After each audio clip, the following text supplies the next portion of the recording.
భూమి త్యాగం చేసి వాళ్ళందరూ కూడా ఎంత బ్రహ్మాండమైనటువంటి ప్రాజెక్ట్ ఈ రోజు కట్టడానికి అవకాశం ఇచ్చినటువంటి ప్రతి ఒక్కరికి కూడా మరొక్కసారి మనస్ఫూర్తిగా నా నమస్కారాలు రైతులందరికీ కూడా తెలియజేసుకుంటున్నాను.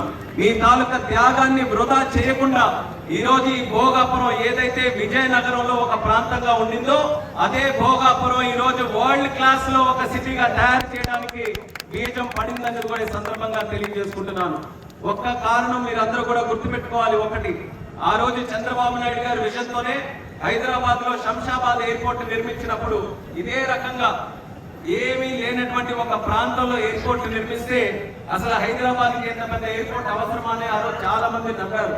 కానీ ఈ రోజు హైదరాబాద్ లో ఆ శంషాబాద్ ఎయిర్పోర్ట్ చూస్తే ఒక గజం భూమి కూడా ఈ రోజు అభివృద్ధి చేయడానికి మనకు దొరకట్లేదంటే ఎంత ఫాస్ట్ గా 20 సంవత్సరాల్లోనే ఏ రకంగా అభివృద్ధి చెందిందో మనం అదంతా కూడా చూసాం.